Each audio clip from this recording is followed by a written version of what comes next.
Well, good morning or good evening to the Fort Gordon PWOC.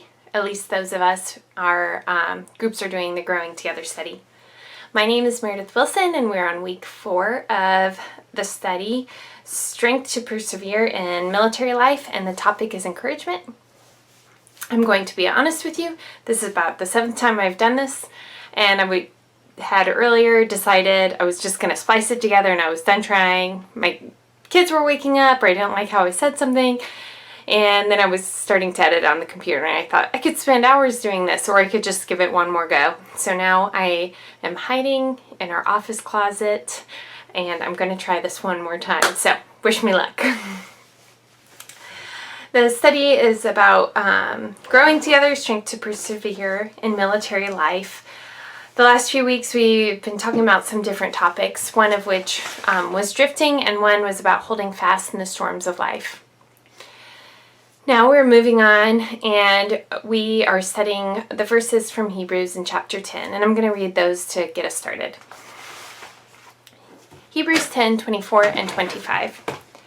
And let us consider how to stir up one another to love and good works, not neglecting to meet together as some are in the habit of some, but encouraging one another, and all the more as you see the day drawing near. So 2 weeks ago when I did my video, we had the word consider, and that was consider Jesus and do not drift. And today we're called to consider something else. And that is how to stir up one another toward love and good works. So besides actually having problems with the video recording I'm making, this whole week I've been procrastinating about the whole study. Partially, I think we were just kind of crazy family life, and I was just feeling drained, so maybe a little uninspired. But also there was a few things that I kept mulling over, hoping to work through a little more before I did the video, but time is ticking, so I'm making the video, and you guys can mull it over in your groups. We were talking about on day 1 the core of encouragement, and I was struck by the 4th question, which is, the 4th question from the first day, which is page 67.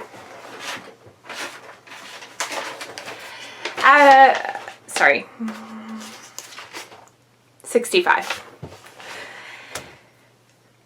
How does knowing that you have unlimited access to God, full access to all He is, give you hope and encouragement?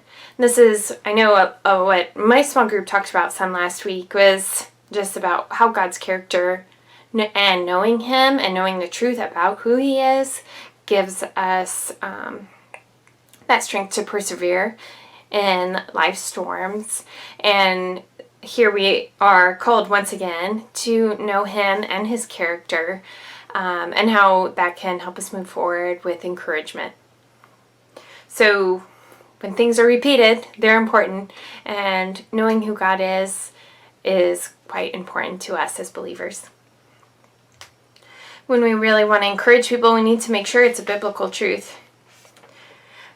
Our core is God and who He actually is. We need something beyond human words to encourage. That's from page 65 too. So on day 2, we are encouraged to look beyond ourselves and to consider others in the struggle that they're going through. Empathy and connection require us to humble ourselves and to put others' needs before our own. Sometimes when our friends are going through something hard, it is on our mind because it is so big. But even after a few days, we can get back into our own pace and we forget. Or if it's a lesser problem, you might even forget even sooner. But when we want to consider other people, we need to pause for a moment and consider what they're going through and how we can encourage them. And one of the things I was thinking of this week was, this week is not about comfort, it's about encouragement, and those are very closely linked but slightly different. Years ago I did a study, and I remember that the base word for the base Greek word for comfort was the same as encouragement. It was a very interesting study. The study of comfort is a topic itself, but this week we're studying about encouragement. So that's one thing I've been thinking about this week. But the other was that we're really talking this week about encouraging people in the faith. So not just like, army, pull yourself up by your bootstraps and come on, put on, your big girl clothes and let's get going. It's encouragement in the faith. And so we really need to consider those who are struggling. How can we encourage their faith in this time?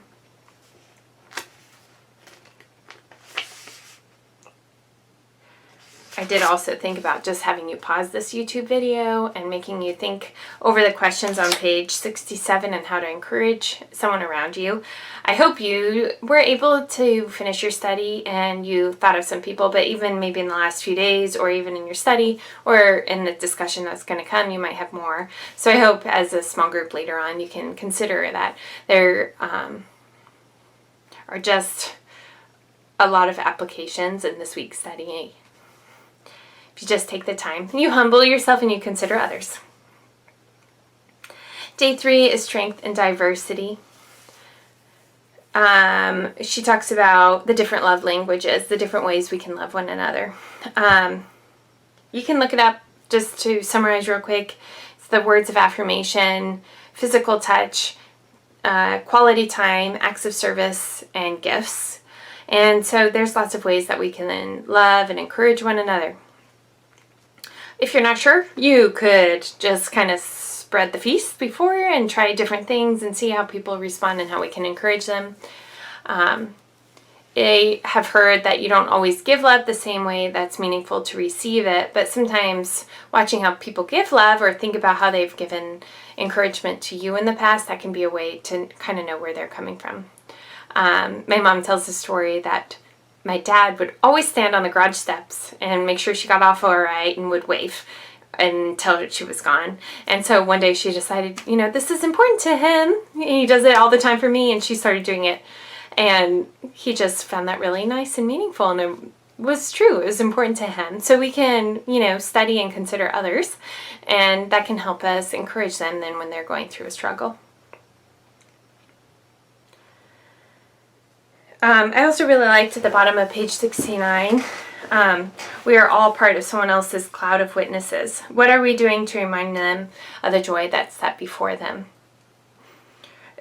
These verses come right after that hall of fame of all these great people in the faith who were faithful to God. And so I think that's part of a cloud of witnesses, but she wants to encourage us that we are surrounding others. That's what the church is supposed to do in these times. And so how can we encourage someone in the faith for the joy that's set before them? Page 4, the purpose of encouragement. Believers can encourage one another to have greater confidence in God and so to be bold in living out their faith. I think I was stuck here with the word comfort because when someone's going through a hard time, I think I more tend to want to comfort them, bring them a meal, or help them do something, and that's important. But again, that's another topic. How do I encourage them in the faith? I think that is a little more bold, and just want to be more considerate of our community of believers and how can we remind people of what God has done in their own life, how he who his character is and how we can lean on him, how we can exhort one another, because that is all over scripture, that they're not just comforting each other, but also at the proper time encouraging one another in the faith, which is, I guess, all the time too. That's a unique niche for the church and for our small groups and communities of believers. So on day 5, it's encouraging one another together. And I want to pull out a verse from Romans 1:11 through 12. So my Bible fell at the beginning. Let me make sure I get that.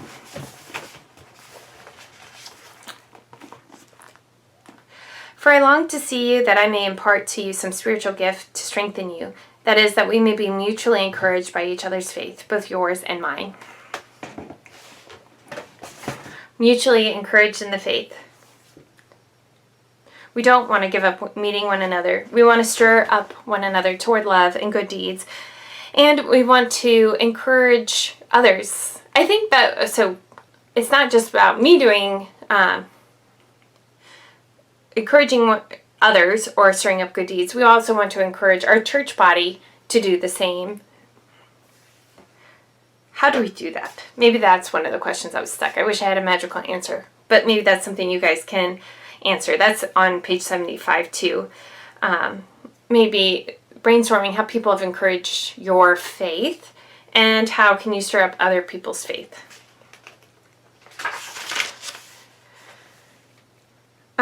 And once again, page 76 is an application time.